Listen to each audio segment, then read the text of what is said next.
Hello guys! So, ito po ang day 2 ng aming gardening.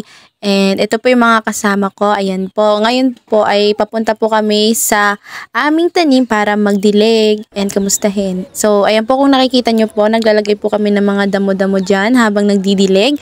Kasi po, ilang araw din po kasi kami mawawala and walang magbabantay. So, sabi po ng aking papa, kailangan daw po ng takpan para hindi daw po mabilis matuyo yung lupa and hindi ganong mainitan para hindi madry yung mga buto. So, kaya nilalagyan po namin yan ng dahon para hindi po ganong mainitan yung aming mga tanim. Kasi ilang araw po kami mawawala. Wala po kaming pasok ng ng Sabado at Linggo po. Friday po yan, kaya ganon.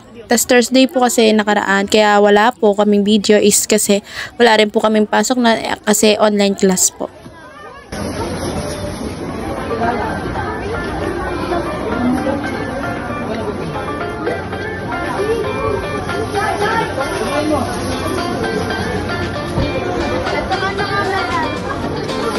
Ayan dito, bigay ko.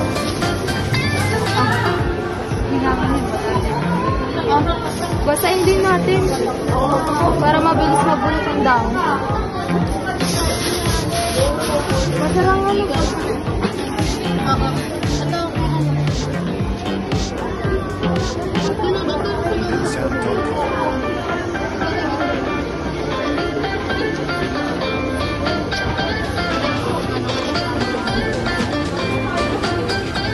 Wala kayong tulog ba?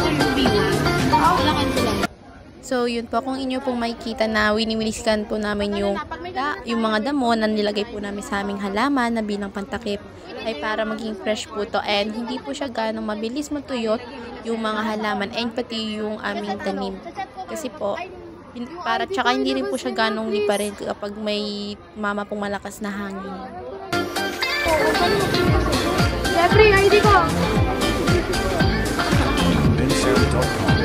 Hello guys! So, this is our day 3 ng pagga-gardening and kung nakikita nyo po is tinatanggal ko na po yung mga halaman na aming nilagay. Mga damo pala na aming nilagay sa aming tanim bilang protection sa araw. And kung makikita nyo po, tuyo na po talaga siya. Pero at least kahit paano po makikita nyo po dyan sa video na yan na medyo may mga dark spot pa po. Ibig sabihin is hindi po siya ganong natuyot.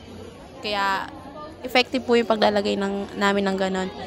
Dahil 2 days po kaming wala and hindi rin po namin sila nadiligan ng 2 days. Kaya ayun po.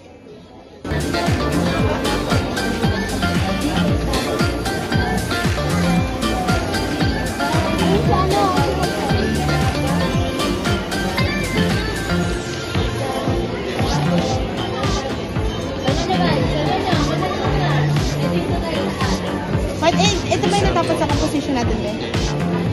Tapos sa composition.